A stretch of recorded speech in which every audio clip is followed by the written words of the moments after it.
Membaca kitab Samuel yang pertama ini, saudara, kita mesti harus tahu bahwa Allah lah yang memerintah umatnya. Allah lah yang menjadi raja atas umatnya. Di dalam pelaksanaannya Allah memakai imam dan nabinya, karena ini ngomong perjanjian lama. Dalam hal ini adalah Nabi Samuel yang sekaligus adalah imam. Samuel ini, saudara, adalah satu-satunya yang memegang jabatan imam dan nabi sekaligus.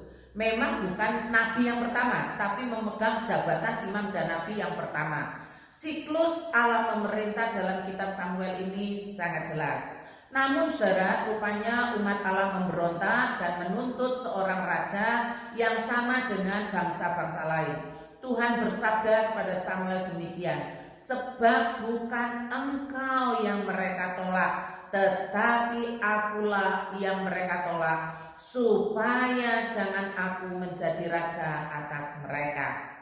Singkat cerita, saudara, Saul akhirnya menjadi raja atas umatnya seperti yang umat itu kehendaki. Saudara perlu mendengarkan kembali saat teduh yang pernah saya sampaikan dengan tema menjadi bumerang jika keinginan kita yang salah itu dikabulkan. Orang yang ditolak Tuhan tetapi dipilih oleh manusia, akhirnya dalam sejarah hidupnya menolak Tuhan dan menolak firman-Nya. 1 Samuel 15 mencatat bagaimana Saul menolak Allah sebab ia sudah berbalik daripada Allah. Ditulis begini, saudara, sebab ia, Saul maksudnya, telah berbalik daripadaku dan tidak melaksanakan firman-Ku. Itu kata Tuhan. Tidak setia kepada Allah dan tidak melaksanakan firman Allah itu sama dengan menolak Allah. Saul ini umat loh, saudara, dari suku Benyamin, bukan orang asing, bukan orang yang tidak ngerti. Saul paham sekali bagaimana cara penolakannya terhadap Allahnya, yaitu dengan tidak setia dan tidak melaksanakan firman Allah. Pernahkah saudara berpikir bahwa kita nyaris sama dengan Saul? Secara ritual kita mengerjakan, secara ritual kita beribadah, secara ritual kita melayani, kita giat dalam berbagai hal, tetapi sesungguhnya dalam praktik hidup kita ternyata kita tidak setia dan tidak melakukan firman Tuhan. Pernah enggak kita berpikir demikian? Itu artinya sama loh, saudara, dengan menolak Allah sebagai raja. Sama seperti Saul, raja Israel yang pertama, menolak Allah yang memerintah sebagai raja. Mari kita beri waktu sejenak supaya kita dapat berpikir dan dapat merenungkannya. Tujuannya adalah agar kita tidak mewarisi dosa Saul, yaitu ritualnya bagus, sembahyangnya bagus, ibadah, persembahan, pelayanan, tapi sebenarnya dia menolak Allah, tidak setia kepada Allah dan tidak melakukan firman-Nya. Orang yang hanya melaksanakan ritual-ritual agama, berbakti, melayani, tetapi tidak setia kepada Allah, tidak melakukan firman-Nya, sebenarnya orang itu tidak akan pernah mengalami perubahan dalam hidupnya. Contohnya Saul ini. Sebaliknya, orang yang setia kepada Allah dan melakukan firman-Nya, ia mengakui Allah memerintah atas dirinya, maka ia pasti akan mendapatkan nilai-nilai kerajaan Allah dalam segala ritual pelayanan yang dikerjakan. Ini bedanya, saudara, orang yang setia dan orang yang tidak setia. Mari kita introspeksi diri. Kalau kita sadar dan Roh Kudus menyadarkan kita, mari kita bertobat. Setialah kepada Allah, itu yang utama. Setialah kepada Allah dan setialah untuk mengerjakan apa yang difirmankan Allah. Itu landasan dari semua kepercayaan kita. Setia kepada Allah dan setia kepada firman-Nya. Orang yang dipilih Allah pasti setia kepada Allah dan setia kepada firman-Nya. Sebagaimana halnya dengan Saul, raja Israel yang pertama, Allah telah menolak dia.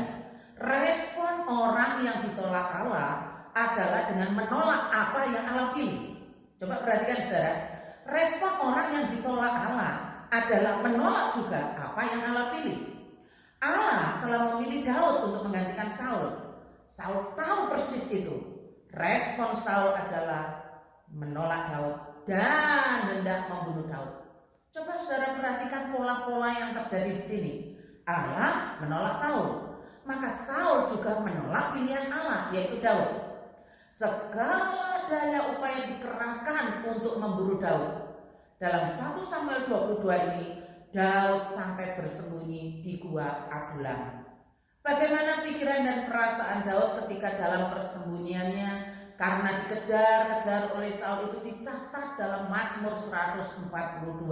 Saya akan membacakan dari ayat 6 yang dituliskan begini, saudara. Ini Daud ya, saudara, mengungkapkan perasaannya, pikirannya kepada Allah ketika ia bersembunyi.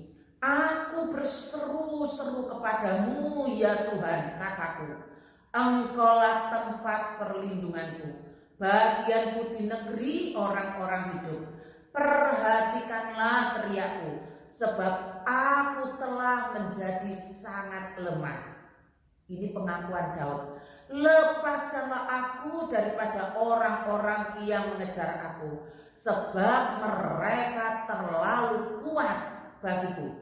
Keluarkanlah aku dari dalam penjara untuk memuji namamu. Orang-orang benar akan mengelilingi aku apabila engkau berbuat baik kepadaku. Ini seruannya. Lepaskanlah aku daripada orang-orang yang mengejar aku, sebab mereka terlalu kuat bagiku. Ini seruan Daud kepada Allah, saudara. Saking kuatnya pemburuan atas dirinya, Daud sampai-sampai menitipkan orang tuanya, menitipkan keluarganya kepada Raja Moab, yang harusnya Moab ini berseteru juga dengan bangsa Israel. Zaman itu, saudara, sudah lazim seorang buronan seperti Daud akan menyebabkan seluruh anggota keluarganya, orang tuanya juga ikut diburu dan dibunuh. Berat beban yang ditanggung oleh Daud yang bukan karena kesalahannya. Saya mencoba untuk merenungkan bagian firman ini begini ya, saudara. 1 Samuel ini kan tentang pemerintahan Allah, atau Allah memerintah sebagai raja atas umatnya. Dan Allah telah memilih baginya untuk memerintah bagi umatnya, yaitu Daud. Allah memberikan firman-Nya kepada Daud, dan Daud akan memerintah sebagai raja berdasarkan firman. Itu polanya.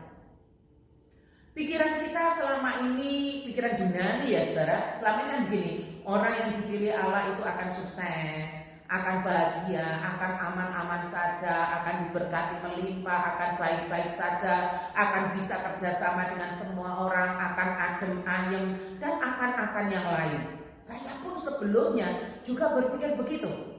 Tetapi ini kan desain Allah. Bagaimana orang yang dipilihnya itu setia kepadanya, melakukan firman-Nya. Intinya kan di situ. Inti sesungguhnya itu di situ.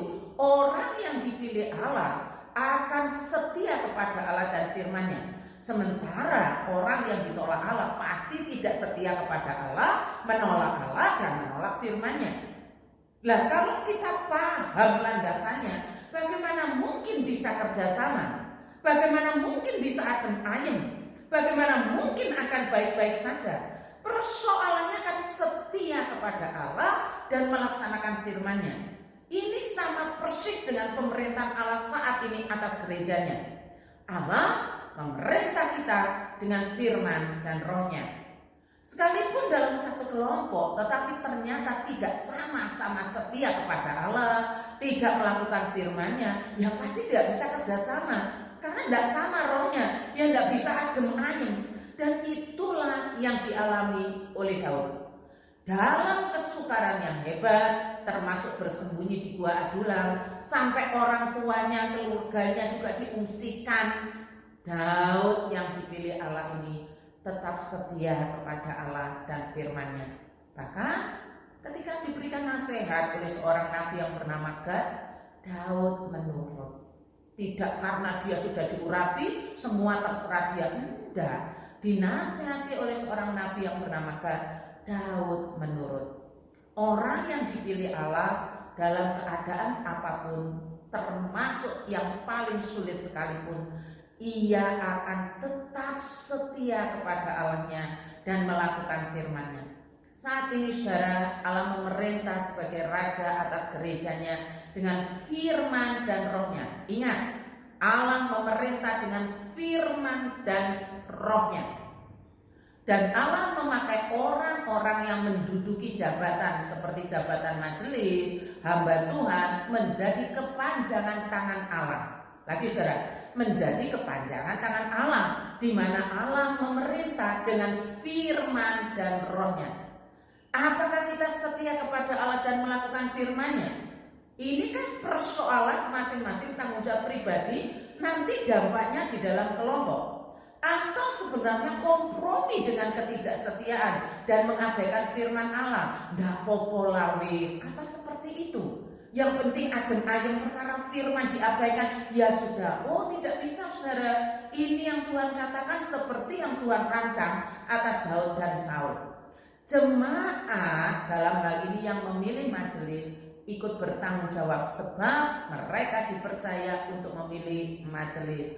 Apakah majelis kita ini setia? Apakah majelis kita menjalankan firman Tuhan atau tidak? Semoga saja saya berharap dan berdoa demikian. Kita masih diberikan kesetiaan kepada Allah untuk melakukan firman-Nya. Dalam hal firman, mari kita kekeh. Jangan kompromi. Dalam hal-hal yang lain, soal makan, soal apa, oke lah. Itu soal dunia. Tapi soal firman, ayo kekeh, termasuk ajarannya, di dalam penerapannya. Mari kita setia. Orang yang dipilih Allah setia kepada Allah dan setia kepada firman-Nya. Tuhan Yesus memberkati kita bersama-sama. Selamat ulang tahun Erik Fernando, Nicholas Junio, dan Purnama. Kiranya Roh Kudus mengaruniaimu dengan kesetiaan seperti Tuhan Yesus yang setia. Bapa di dalam surga, terima kasih atas firman-Mu pada hari ini. Teguhkanlah iman kami untuk terus setia kepadamu dan melakukan firman-Mu. Tambahkan orang-orang yang setia bagi kerajaan-Mu dan mau berjuang untuk firman-Mu, sehingga tidak mengkompromikan firman itu dengan paham dunia ini. Mendoakan untuk Erik Fernando, Nicholas Junio, dan Purnama. Mohon Roh Kudus memberikan iman untuk mempercayaimu, menambahkan iman untuk setia kepadamu dan hidup dalam firman-Mu, sehingga bukan hanya ritual-ritual yang dikerjakan, tetapi beroleh pembaruan budi serta nilai-nilai kerajaan-Mu. Terima kasih Tuhan, dalam nama Tuhan Yesus kami berdoa. Amin.